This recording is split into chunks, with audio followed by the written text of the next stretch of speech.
Members, you will recall that Speaker Cannon's statement addressing our state university system, he mentioned that it was racing toward mediocrity, and we had an instruction to change the system's direction toward a quest for excellence. In response to that instruction, the House Education Committee, with the assistance of OPAGA and a nationally recognized consultant, undertook a study of 24 ranking systems, publications, and state plans. And from those plans and from those rankings and from those systems, we devised 27 key metrics to address both effectiveness and efficiency throughout the system. And when I say metrics, I want to give you one example. For one that ran through just about 15 of 16 of all of the sources we looked at was retention of freshmen, full-time freshman retention. We found that we had considerable variance in our own system. So we thought it was a good metric and we included it. But that's a type of one. Now the 27 metrics that we adopted for the program would apply to all the state universities except New College. New College, of course, is considerably different in its operations and its mission. Of the 27 metrics that we selected, 14 of them would apply to a highly research institution. 14 of the 27. For example, one such metric might be the amount of federally funded research. Obviously, that's not going to apply to some of our newer institutions. When we looked at the variance, we found that the University of Florida, which is our only AAU institution, had research report of about $681 million, whereas two of the universities at the other end of the spectrum had research of $3 million.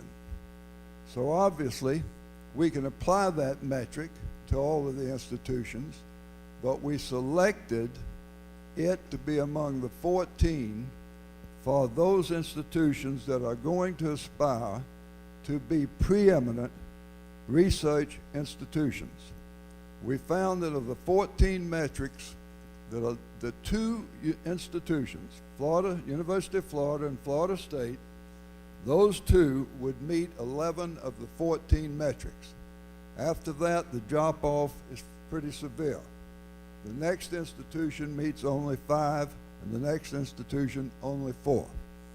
So what the bill does, it says simply this: if you want to be a highly recognized research preeminent institution, you must meet 11 of the 14 designated metrics, and there are benchmarks that you must achieve.